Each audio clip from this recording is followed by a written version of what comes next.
আসসালামু আলাইকুম বন্ধুরা, সহজ বাঙালি রান্নাঘরে আপনাদের সকলকে স্বাগতম। আজকে আমি দেখাবো কিভাবে মাছ ভুনা করতে হবে বাঙালি পদ্ধতিতে।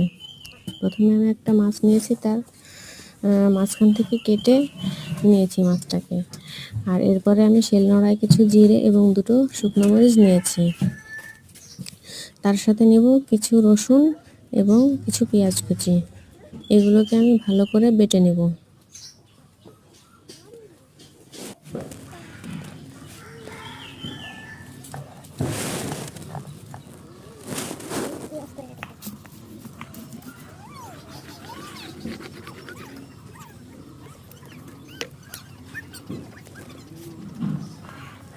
তারপরে আমি মাছটাকে ভালো করে লবণ এবং হলুদ মেখে নেব।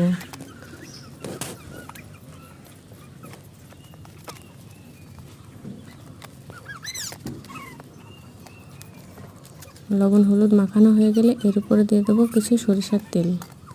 সরিষার তেল দিলে মাছটার স্বাদ মোটামুটি ভালোই থেকে যায়, মাছটার স্বাদ নষ্ট হয় না।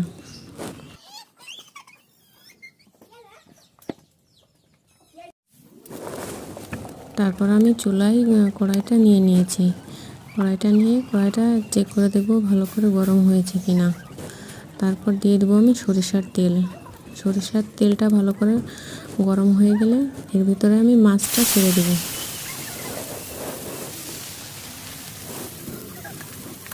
মাছটা ভালো করে উল্টে পাল্টে ভেজে নেব। মাছটা প্রায় ভাজা হয়ে আসলে আমি এর ভিতরে দিয়ে দেবো অল্প কিছু টমেটো কুচি। আমি একটা অর্ধেকের মতো টমেটো কুচি নিয়েছি।